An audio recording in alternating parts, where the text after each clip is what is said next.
A paz do Senhor, seja bem-vindo, seja bem-vinda ao canal do professor Álvaro Bruno para mais uma videoaula de jovens do terceiro trimestre de 2022 da nossa Casa Publicadora das Assembleias de Deus, a editora e livraria do povo de Deus. O tema desse trimestre, seja bem-vindo a mais um trimestre que nós vamos estudar, Imitadores de Cristo, ensinos extraídos da palavra de Jesus, das palavras de Jesus e dos apóstolos. O comentarista é o pastor Tiago Brasil, pastor da Assembleia de Deus, Parque Buenos Aires, Ministério Templo Central, em Fortaleza, Ceará. O pastor Tiago Brasil, ele é doutor em filosofia, professor da UEC, Universidade Estadual do Ceará, e autor de várias obras publicadas pela CPAD. Então vamos lá? Deixa aqui embaixo o seu gostei, se inscreva no canal, compartilhe essa videoaula com o maior número de pessoas para que elas sejam abençoadas também por Deus. Se inscreva no canal e deixe aqui embaixo o seu comentário, suas observações, a sua participação, ela é fundamental para nós. Vamos lá, lição número 1, lição de jovens, 3 de julho de 2022. Morrer para viver, abrindo mão do eu, do eu interior, para seguir a Cristo. O texto principal está em Romanos 14, verso 8. Porque se vivemos, para o Senhor vivemos. Se morremos, para o Senhor morremos. De sorte que, ou vivamos ou morramos, somos do Senhor. O resumo da lição é: o cristianismo é um convite a uma vida dedicada exclusivamente à glória de Deus. Os objetivos dessa lição: primeiro, compreender o fato de que recebemos uma vida nova em Jesus Cristo. Segundo, saber que fomos livres do pecado. E terceiro, mostrar que em Jesus Cristo nascemos de novo. Então nós somos livres do pecado, em Jesus nós nascemos de novo e em Jesus nós temos uma vida nova. Vamos à leitura do texto bíblico, está em Romanos, capítulo 6, do versículo 1 ao 4. Que diremos, pois? Permaneceremos no pecado para que a graça seja mais abundante? De modo nenhum. Nós que estamos mortos para o pecado, como viveremos ainda nele? Ou não sabeis que todos quantos fomos batizados em Jesus Cristo, fomos batizados na sua morte? De sorte que fomos sepultados com ele pelo batismo na morte, para que, como Cristo ressuscitou dos mortos pela glória do Pai, assim andemos nós também em novidade de vida. Nós temos uma nova vida e devemos andar em novidade de vida. Na introdução, nós lemos o seguinte: seguir a Jesus não é um processo automático, mecânico e irrefletido. Ou seja, ninguém segue a Jesus sem saber o que está fazendo. É uma decisão cotidiana e consciente que tomamos debaixo da operação do Espírito Santo em nossas vidas. Então é uma decisão consciente, é uma decisão diária. Você cada dia tem que amanhecer seguindo a Cristo, querer seguir a Cristo. É uma decisão de todo dia. E então é nessa perspectiva que nós devemos pensar o nosso relacionamento com Cristo como uma dádiva celeste que nos foi amorosamente concedida. É um favor que Deus nos fez. que jamais venhamos nos esquecer de que somos filhos amados, gerados pela graça do Pai para a realização de boas obras. Então nós somos de Cristo, nós fomos trazidos para o Pai e nós somos filhos amados. Você é um filho amado de Deus, você é uma filha amada de Deus. Nunca se esqueça disso e não deixe ninguém te convencer do contrário, principalmente o diabo. Vamos lá, tópico número 1, a vida nova que recebemos, a graça que nos faz mudar de vida. Olha o que o autor diz. O argumento de Paulo aos Romanos a respeito da operação da graça e nossa resposta a ela é irrefutável. A nossa resposta a essa graça de Deus. O apóstolo dos gentios lembra aos irmãos romanos que tudo o que eles necessitavam para alcançar a bênção da salvação já havia sido conquistado por Jesus na cruz do Calvário. Então não era por esforço humano, não era por obras, mas era pela graça de Deus e pelo que Jesus já tinha feito na cruz do Calvário. Então agora, diante dessa maravilhosa constatação do amor de Deus, que já está demonstrado, como nós devemos responder? O que nós devemos fazer? Menosprezando, vulgarizando a graça salvadora que nos foi concedida por meio de uma vida arrogantemente marcada pelo pecado? A gente vai responder desta maneira. Vamos ver Romanos 6:1. Abra sua Bíblia. Eu estou lendo a Almeida atualizada. Romanos capítulo 6. Paulo, na sua argumentação, no capítulo 6, versículo 1, ele pergunta: que diremos então? Continuaremos no pecado para que a graça aumente ainda mais? É uma pergunta retórica e, lógico, ele vai responder com a sua argumentação e ele diz que não, é óbvio que não. A resposta de Paulo é incisiva: jamais. Quem teve acesso à maravilhosa mensagem do Evangelho e é consciente do sacrifício salvífico de Cristo em favor de toda a humanidade, conforme João 3,16, porque Deus amou o mundo de tal maneira que deu o seu Filho único para que todo aquele que nele crê não pereça, mas tenha a vida eterna. Então, a pessoa consciente dessa situação, ela tem o dever espiritual e moral de viver conforme a dignidade que o reino de Deus exige dos seus súditos. Vamos ler Colossenses 1:10.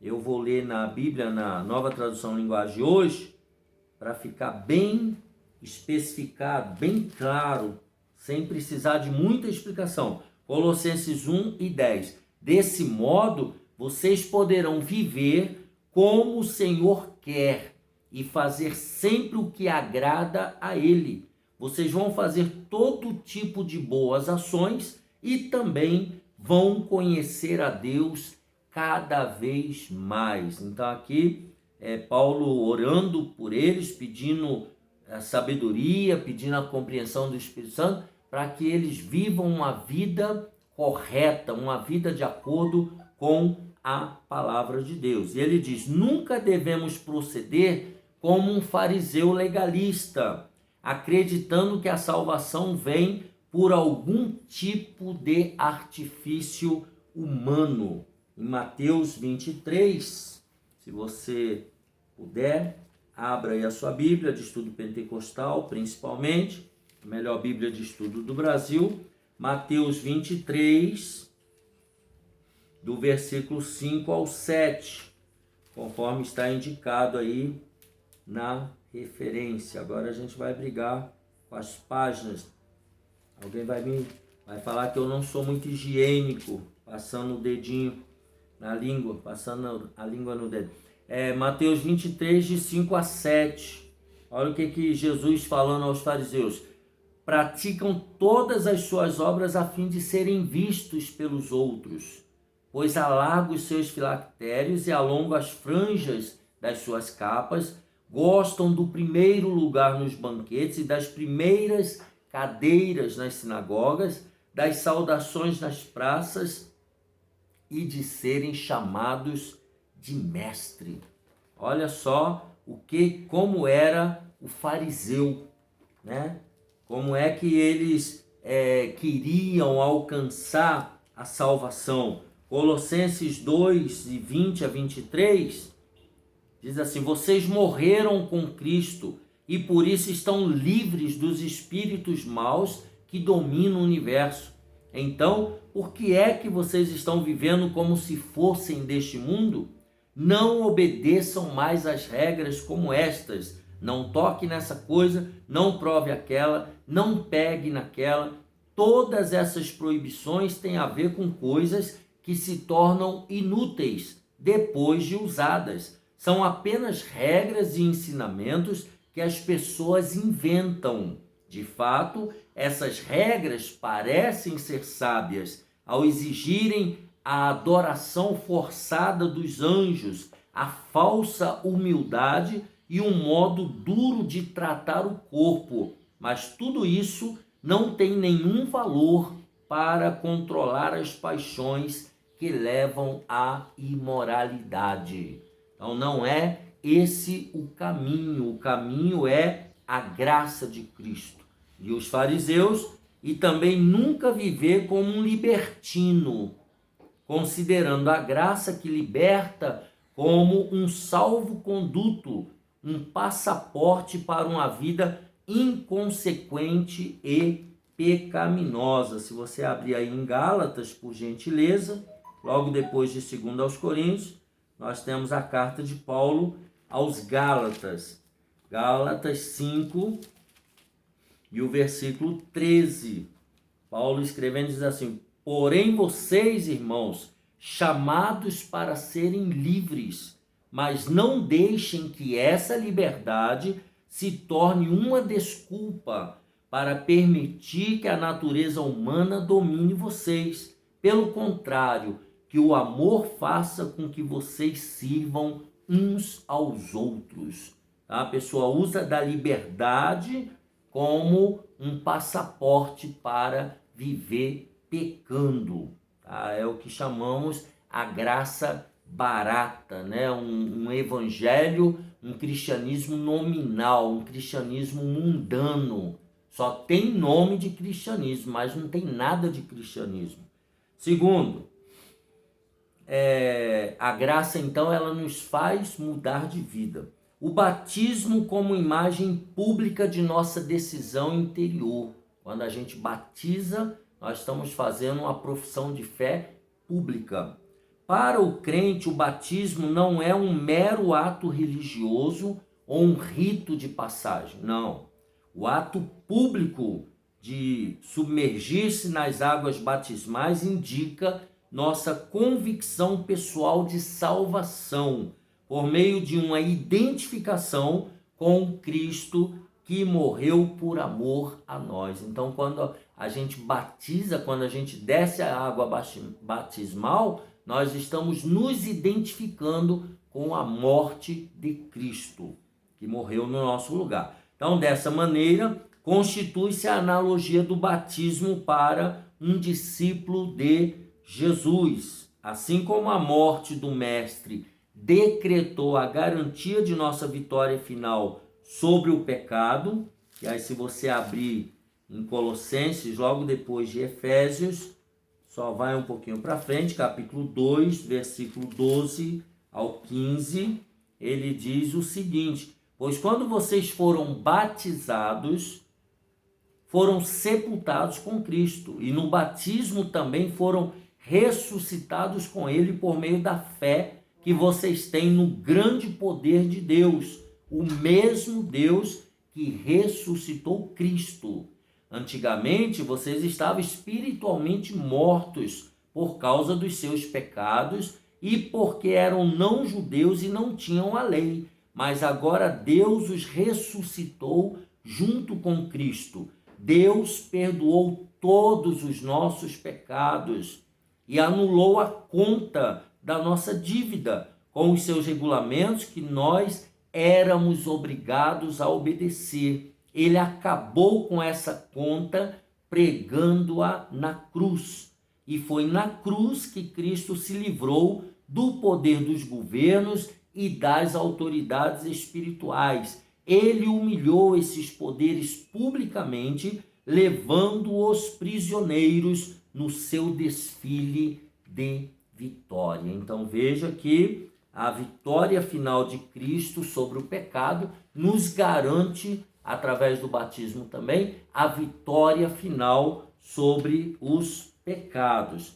Também nós, por meio do batismo, então, anunciamos ao mundo que já não mais nos identificamos com as obras das trevas, pois morremos para as obras das trevas e que de agora em diante vivemos exclusivamente para a glória do Cristo ressuscitado, conforme Pedro escreveu na sua carta, 1 Pedro capítulo 2, versículo 24, logo depois de Tiago, vem 1 Pedro 2, 24, diz: o próprio Cristo levou os nossos pecados no seu corpo sobre a cruz, a fim de que morrêssemos para o pecado e vivêssemos uma vida correta.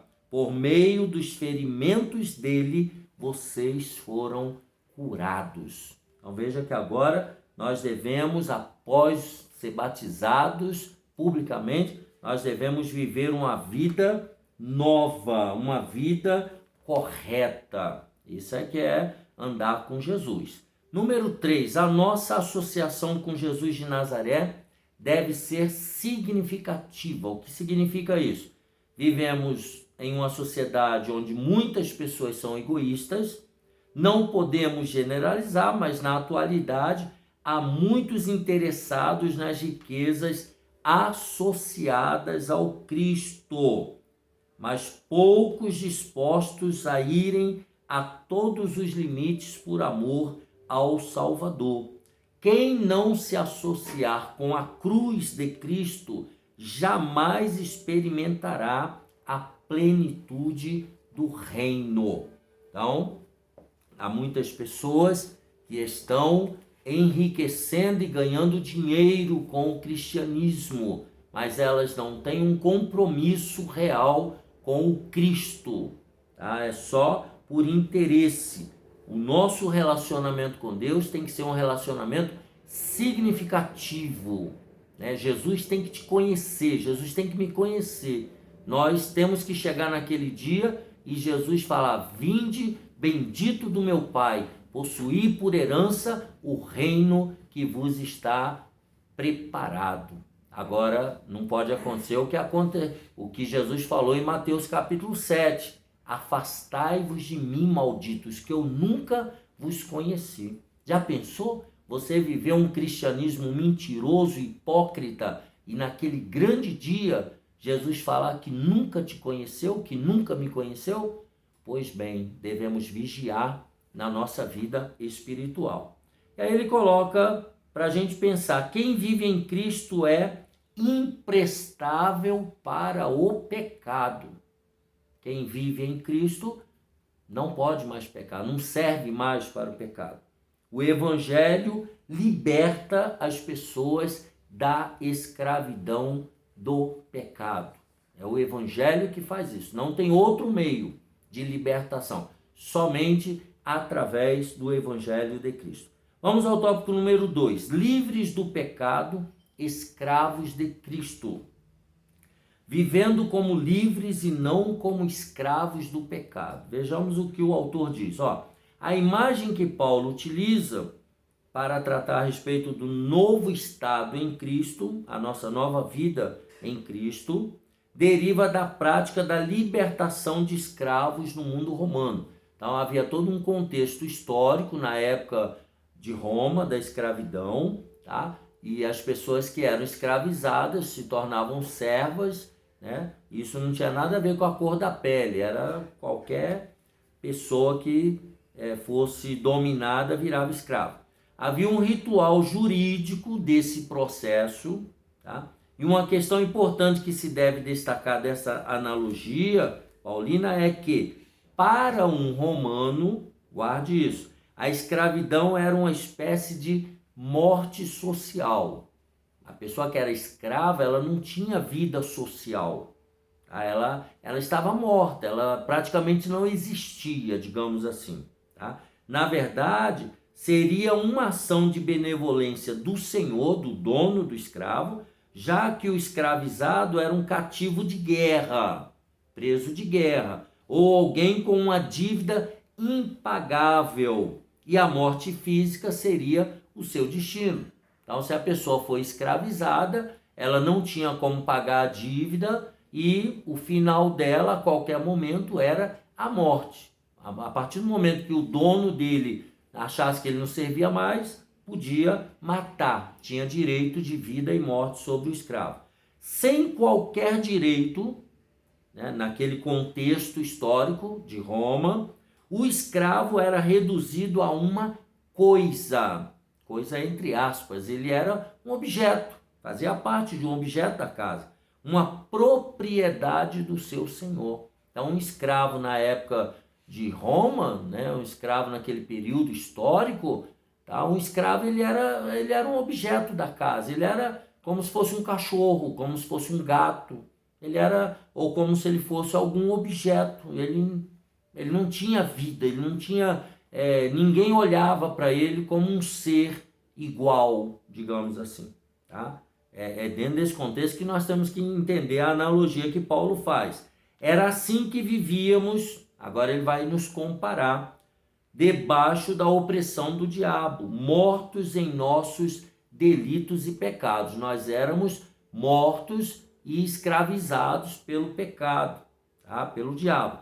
A libertação, aí agora ele volta à analogia do escravo romano. A libertação do escravo era um renascimento social. Olha que coisa linda essa metáfora que ele usa, tá? Então, o escravo, quando ele era liberto, ele voltava a ser considerado um ser humano. Tá? Ele podia fazer parte de novo da sociedade. É nesse sentido. Ou seja, uma vez liberto, o ex-escravo adquiriu um conjunto de direitos que reestabeleciam sua dignidade pessoal na sociedade, pondo-o em outro status. De maneira geral, ele voltava a ser considerado um cidadão, ele voltava a ser considerado um ser humano. Tá? Tinha perdido, ele estava morto. Agora ele teve um renascimento social. Tá? É assim que Paulo, escrevendo aos irmãos que congregavam na capital do mundo antigo, lá em Roma, apresenta-lhes a poderosa transformação que a salvação de Cristo produz sobre os salvos. Somos renascidos, somos filhos novamente gerados, tá? Libertos das amarras da iniquidade, através do poderoso amor de Deus. Então veja que coisa maravilhosa, tá? Assim como o escravo romano, nós éramos escravos do diabo, das trevas, do pecado, e quando nós aceitamos a Cristo como Senhor e Salvador da nossa vida, quando nós nos batizamos, então nós renascemos socialmente também. Nós passamos a ser filhos de Deus, libertos das amarras da iniquidade, através desse poderoso amor de Deus. Que privilégio, né? Como diz o nosso professor Isaías, dá até vontade de dar glória a Deus, né? E é para dar mesmo, tá? Número 2, a queda do jugo da morte. Olha o que diz Paulo. A consequência inevitável e insuperável do pecado é a morte. Todos pecaram e destituídos estão da glória de Deus. E o salário do pecado é a morte. Tá? Então era sob essa dominação que a humanidade vivia até a ressurreição gloriosa de Jesus de Nazaré. Jesus, quando ressuscitou, ele derrotou a morte. Nós não precisamos mais ter medo da morte, porque nós agora estamos vivendo em Cristo Jesus, o ressurreto. Tá? Como magistralmente Paulo anuncia em 1 Coríntios 15, 26, a morte foi o último inimigo a ser aniquilado por Cristo. Agora devemos descansar confiadamente no amor do Salvador. É bem verdade que nós ainda morremos, mas não precisamos mais temer a morte, porque Jesus já venceu a morte. E depois, no final da eternidade, no final dos tempos da humanidade, ele vai destruir definitivamente a morte, o inferno, o pecado e o diabo, que são os 4 inimigos mortais de Deus e da humanidade, consequentemente. Tudo foi pago, toda dívida foi cancelada. Colossenses 2,14, a gente já leu. A nossa dívida foi cravada na cruz do Calvário. Tá? A tarefa humanamente impossível de ser realizada foi finalizada no Calvário. João 19:30, Jesus fala, está tudo consumado, está acabado, está pago. Nossa dívida acabou. Hoje podemos viver como libertos, de cabeças erguidas, não em sinal de petulância ou autoconfiança, não é isso, mas olhando para os céus com o máximo sentimento de gratidão ao maravilhoso Redentor. Hebreus 12:2 fala, olhando para Jesus, autor e consumador da nossa fé. Hoje nós podemos, eu e você, meu irmão e minha irmã, andar de cabeça erguida. Por quê? Porque nós temos Jesus na nossa vida. Nós podemos olhar para o alto, de onde nos virá o nosso socorro, com a confiança de que nós somos filhos amados de Deus. Número 3, não temos mais medo. Existe uma estratégia muito comum das hostes infernais, do diabo e seus demônios, que é lançar em rosto aquilo que fizemos de errado e deplorável no tempo da nossa escravidão espiritual. Ou seja, o diabo sempre trazer à tona o nosso passado de pecados, de mentiras, de coisas erradas que fizemos antes de conhecermos a Cristo. O que o diabo quer com esse tipo de tática é nos tornar inseguros com relação ao impacto da salvação na nossa trajetória. O diabo faz isso que é para poder nos colocar para baixo, para poder nos atrapalhar na nossa jornada cristã. Todavia, Paulo nos esclarece que já não pesa sobre nós nenhum tipo de acusação espiritual por aquilo que fizemos no passado.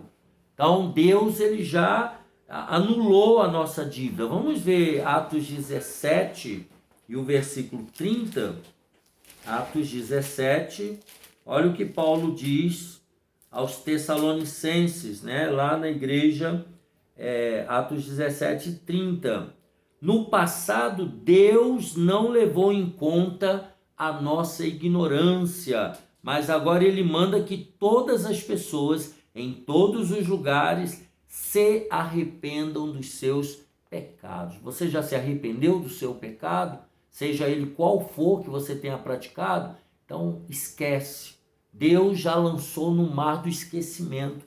Deus já esqueceu o que você fez. O diabo vai ficar tentando lembrar a você e a mim, mas a gente tem que anular essa palavra do diabo, porque Deus já não leva mais em conta aquilo que nós fizemos no passado, na época da nossa ignorância. Agora é zerada a conta, bola para frente, vamos servir ao Senhor. Essa é a verdadeira manifestação do perdão, diferente do que acontecia com os escravos libertos na Roma antiga, os quais ainda deveriam considerar seus antigos senhores patronos com certos laços e vínculos. Então lá o escravo liberto na época de Roma mesmo ele liberto, ele ainda tinha que bater continência para o seu ex-dono, para o seu ex-amo, Senhor, tá? Com a salvação, agora, né, nessa analogia da salvação, alcançamos a ruptura total com as cadeias da morte e nos tornamos herdeiros da vida eterna. Ou seja, nós não temos mais nada a ver com as trevas, não temos mais nada a ver com a morte, com o inferno. Agora nós somos livres em Cristo Jesus, o nosso Senhor. Olha que maravilha, né? Vamos ao tópico 3 e estamos caminhando para o final. Que pena, né? Já está acabando. Mas, deixa aqui embaixo o seu gostei, se inscreva no canal. No domingo que vem, permitindo Deus, tem mais aula, tá bom? Então não fique triste com o final da nossa aula, não. Tópico 3. Já posso viver, pois nasci de novo. Discernindo a obra de Cristo por nós. Vamos entender.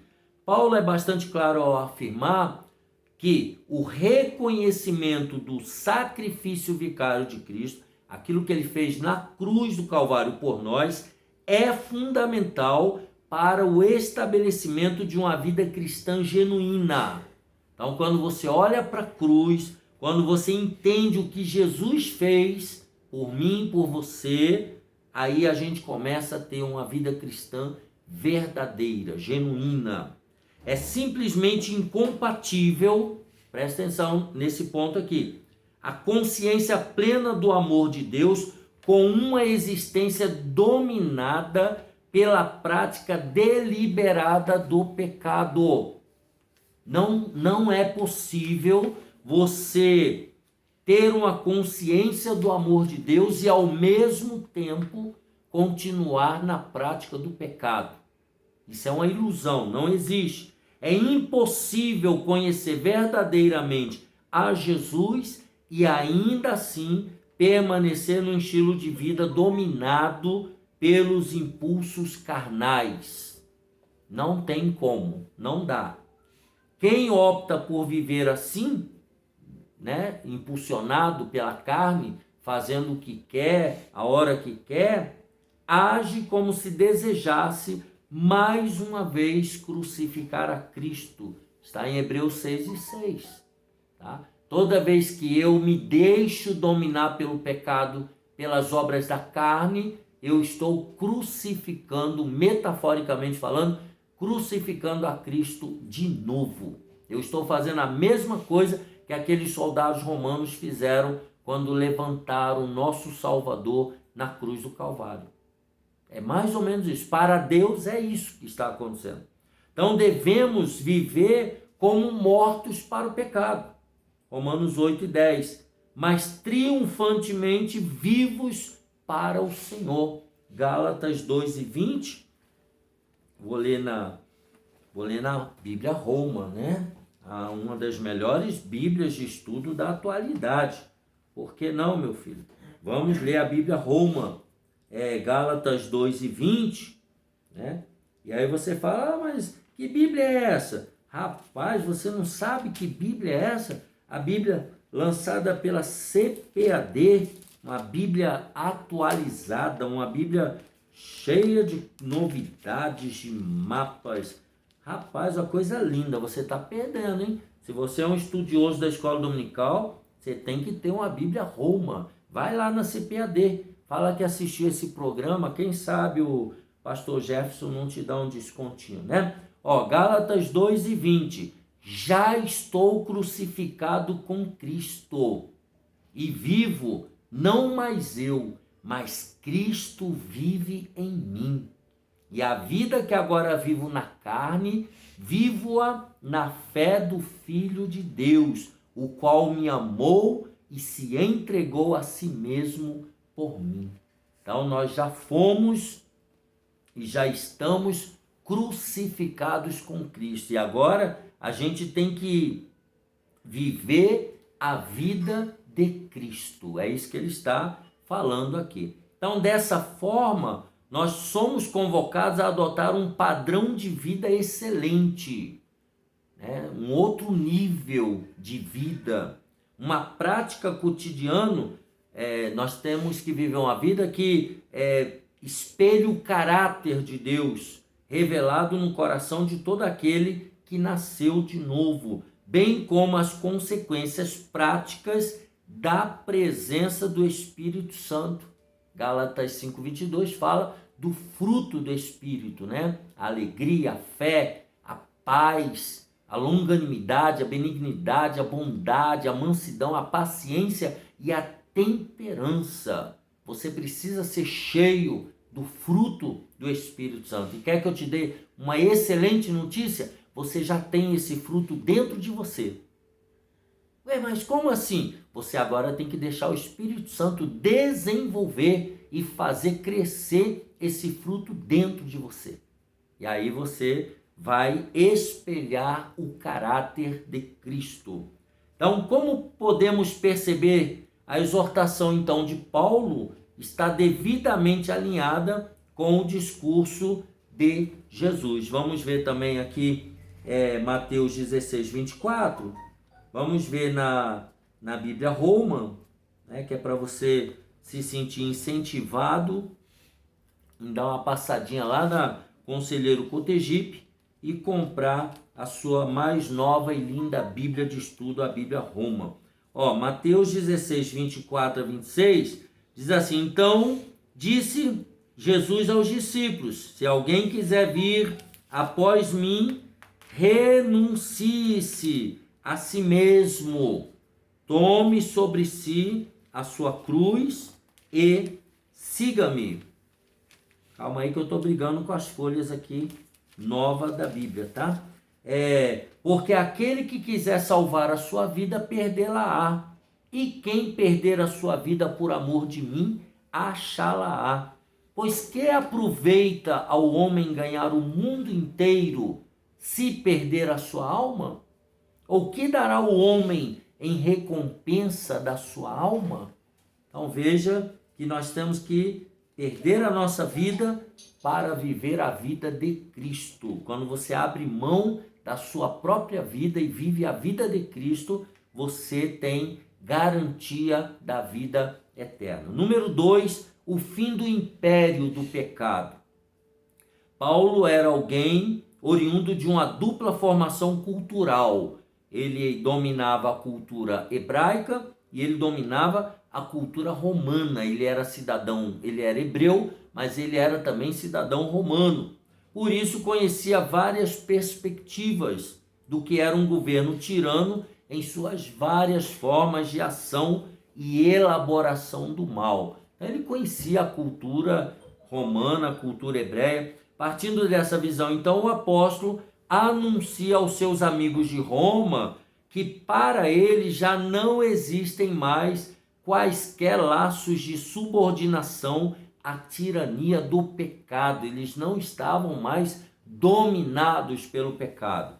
Então, a morte do Redentor, a morte de Jesus, nos deu uma esperança que instaura um novo reino, não terreno, não humano, não político, mas poderoso em amor, graça e misericórdia, que é o reino de Deus. Então, se já não somos mais escravos do pecado, ele diz, é urgente que vivamos como dignos representantes do majestoso governo do Cristo ressurreto. Tá? Em 2 aos Coríntios 5:20, eu vou ler na Bíblia, na linguagem de hoje. Abra sua Bíblia aí. 2 aos Coríntios 5:20. Olha o que diz o texto. O texto tocou o celular e nós não podemos atender. Deixa eu tirar o volume aqui para não passar de novo essa vergonha. 2 aos Coríntios 5 e o versículo 20. Portanto, estamos aqui falando em nome de Cristo, como se o próprio Deus estivesse pedindo por meio de nós. Em nome de Cristo, nós pedimos a vocês, a nós todos, que deixem que Deus os transforme de inimigos em amigos dele. Agora nós somos amigos de Deus. Nós fomos transformados em amigos de Deus. Quem está sentado no trono do seu coração? Quem está assentado no trono do meu coração? Né? Que não seja o pecado, nem seu eu inflado, nosso eu interior, convertido em ídolo do egoísmo. Entronize o Rei da Glória. Deixe Deus reinar no seu coração. É isso que ele está falando aqui. Nós não fazemos mais parte do império do pecado. Número 3, uma vida consagrada a Deus. E aqui nós finalizamos. Se Cristo reina em nós, como devemos viver? De que maneira devemos nos portar em meio a esta geração onde nós estamos inseridos? O apóstolo nos responde que, uma vez libertos da iniquidade, devemos andar de modo santo e irrepreensível. Tá? Devemos viver uma vida de santidade.